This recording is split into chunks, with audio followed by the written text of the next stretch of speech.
Kejatuhan selanjutnya pasar cryptocurrency di dunia datangnya dari Genesis.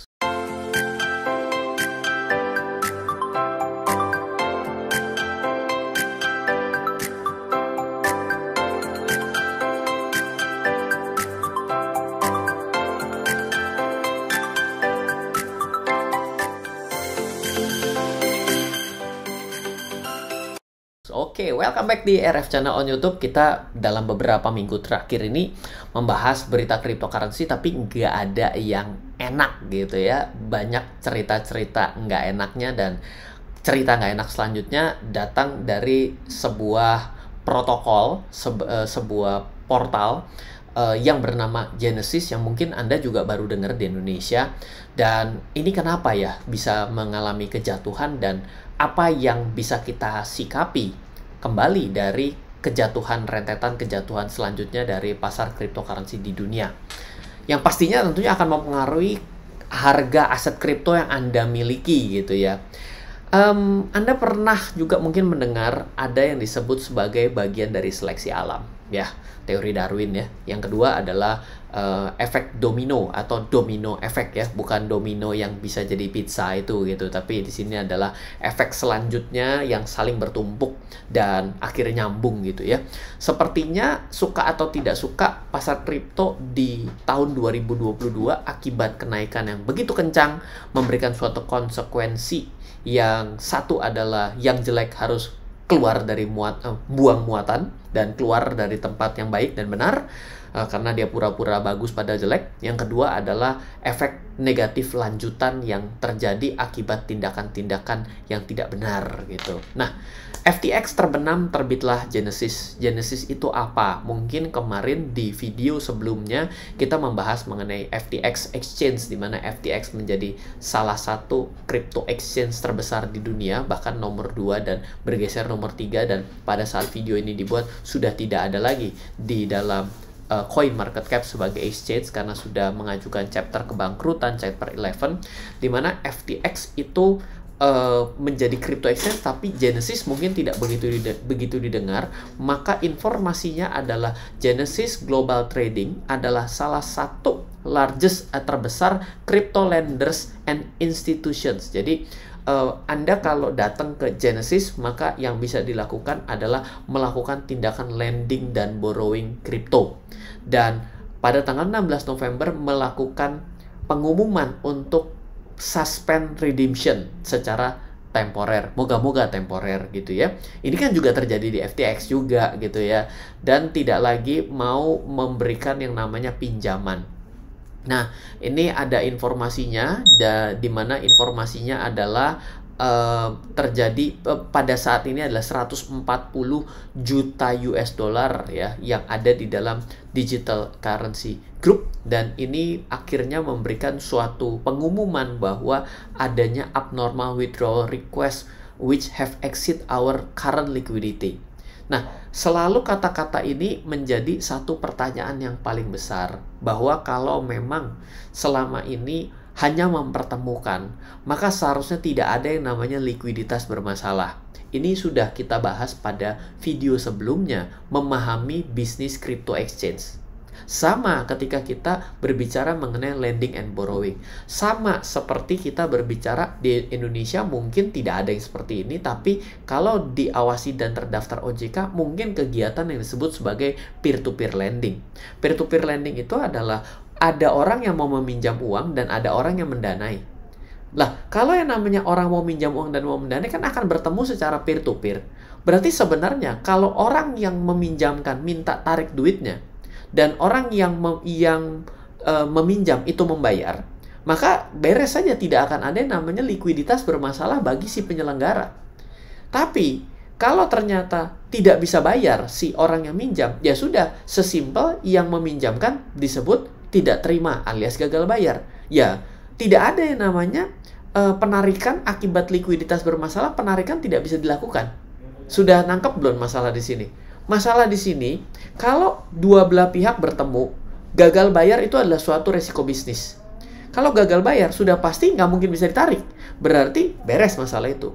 Tapi kalau orang bisa bayar, dan orang bisa menarik uang, berarti kan logikanya tidak ada masalah. Tapi kenapa ketika orang bisa bayar, tapi orang tidak bisa narik? Berarti ada yang salah di tengah. Betul nggak?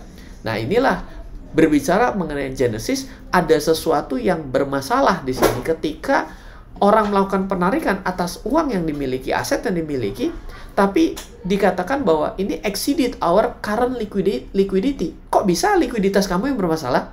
Nah, ini yang kita sudah bahas pada video sebelumnya. Kalau pemain tengahnya ikut-ikutan berbisnis, meminjamkan ke pihak lain di luar sepengetahuan si orang yang berhak. Ini hampir mirip dengan kejadian exchange juga, seperti itu. Nah, Genesis adalah giant-nya dari Anchor Protocol. Kalau mungkin tidak tahu, Anchor Protocol itu di awal sebelumnya pernah terjadi masalah ini akibatnya Mr. Do Kwon, ya, ini gagal bayar juga. Karena apa? Karena ternyata dia portal untuk peminjaman, lending and borrowing juga akibat kehancuran dari USTC dan juga Luna gitu ya. Ini ada di Terra Station, Terra Network seperti itu. Dan itu baru hanya berbicara pada satu koin saja menjadi masalah. Tapi di sini datangnya adalah Genesis adalah giant-nya lending and borrowing pada aset kripto. Berarti akan sangat besar sekali dampaknya. Nah, runtutan kejatuhannya sebenarnya bisa kita perhatikan bahwa pertama dimulai dari Three Arrows Capital yang bangkrut pada Juli lalu, 3AC bangkrut dan tidak membayar kepada broker kripto Voyager. Voyager Digital itu senilai 9,9 triliun. Voyager Digital bangkrut juga karena apa? Karena 3AC kagak bayar, gua juga bangkrut. Nah, si Voyager Digital bangkrut berhutang kepada Alameda Ventures, di mana Alameda Ventures adalah milik dari FTX. Kalau tidak salah, Alameda Ventures ini satu bos nih, ya. Nah, dari Sam Bankman, ya. Nah, ini berarti menjadi satu domino kan? Nah, Alameda Ventures adalah milik FTX dan Voyager juga ngutang ke blockchain.com. Nah, jadi kalau misalnya kita runut di sini yang masih tegar berdiri blockchain.com. Saya mungkin miss something, kalau ada informasi tolong post di bawah untuk kita sama-sama kembali melihat. Pasar terlalu besar, dunia terlalu luas, informasi terlalu cepat, ya pasti ada satu hal yang mungkin saya miss juga, minta tolong untuk dibantu. Jadi yang saya highlight kuning di sini, yang belum ada exposure apa-apa, FTX sudah kena. Ya, blockchain.com saya berharap untuk tidak gitu ya, dari namanya udah keren blockchain.com gitu ya, jangan sampai kenapa-napa gitu. Nah, Genesis halting. Nah, Genesis adalah lending partner dari crypto exchange bernama Gemini Exchange. Menurut informasi, Gemini beroperasi dengan normal. Nah, saya juga mau tanya, kalau misalnya ditanyakan mengenai kenapa Genesis bermasalah, ya salah satunya pasti karena FTX juga ikut bermasalah. Tentunya ada sesuatu penarikan. Pertama adalah orang yang panik ikut tarik sehingga tidak percaya. Makanya kemarin Binance pun menambahkan yang namanya asuransi kriptonya pada cadangan, sehingga membuat orang menjadi lebih percaya gitu ya. Tapi pada akhirnya semua ini adalah centralized exchange, centralized protocol, dan artinya ini ada exposure bahwa quote unquote aset kripto Anda mungkin digunakan di luar yang dicatat di akun Anda sendiri. Karena satu-satunya cara untuk memastikan dicatat dengan baik adalah mencatatlah pada blockchain dan Anda menggunakan desentralisasi sesuai dengan semangat blockchain dan kripto dibangun di awal. Nah, kalau misalnya nanti ada informasi mengenai exchange Gemini, karena saya tidak pengguna, dan di sini diinformasikan Gemini Exchange fully back online, artinya tadi sempat bermasalah tuh karena Genesisnya halting, tapi di sini menyatakan bahwa Gemini Exchange fully back online. All customer funds held on the Gemini Exchange are held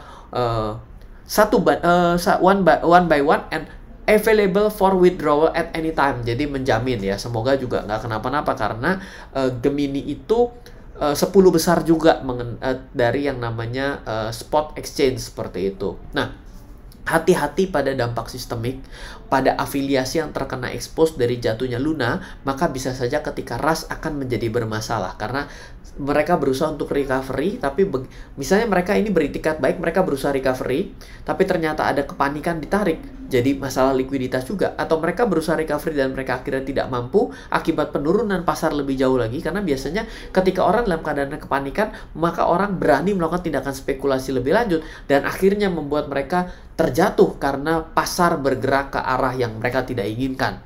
Dan jangan kaget bila harga kripto berguguran karena ada aksi for sale pada aset perusahaan-perusahaan yang tengah bermasalah tersebut.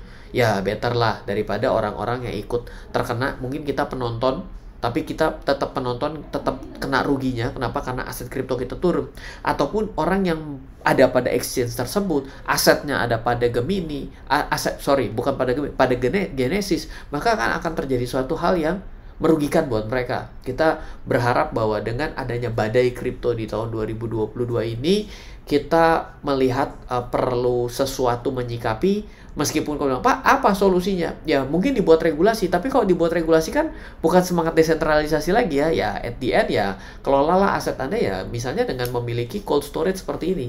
Ya, dengan adanya cold storage berarti ya Anda memegang penuh pencatatan pada aset kripto Anda, dan aset ini akan tetap ada di sini selama tidak pernah ada verifikasi untuk Anda mengeluarkan. Jadi ya, ini mungkin salah satu cerita, tapi tetap saja dengan jumlah dan nominal yang kecil akan membuat biaya pencatatan menjadi meningkat. Jadi ya bisa sih disiasati dengan memilih protokol network yang baik sehingga lebih low, dan juga Anda bisa paham yang mana aset kripto yang mesti Anda simpan agar menjadi jauh lebih efektif dan efisien.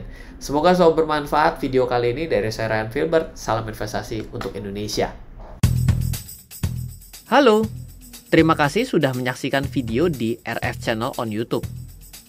RF Channel adalah channel edukasi untuk kita secara bersama-sama belajar dan mendapatkan aktualisasi mengenai investasi, keuangan, dan bisnis bersama saya, Ryan Filbert, dan tim. Add nomor WhatsApp saya di 0895 07 08 0789 0895 07 08 0789.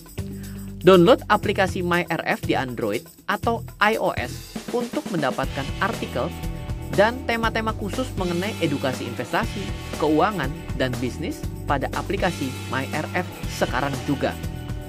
Setiap bulan, saya bersama dengan tim memiliki kelas, mulai dari belajar trading dengan analisa teknikal, yang strateginya bisa Anda terapkan pada seluruh market, mulai dari saham, forex, hingga cryptocurrency, atau kelas investasi saham bernama Fundamental Camp.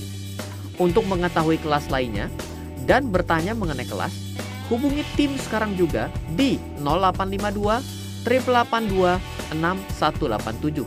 Sekali lagi, 0852 882 6187. Semoga terus bermanfaat. Dari saya Ryan Filbert, salam investasi untuk Indonesia.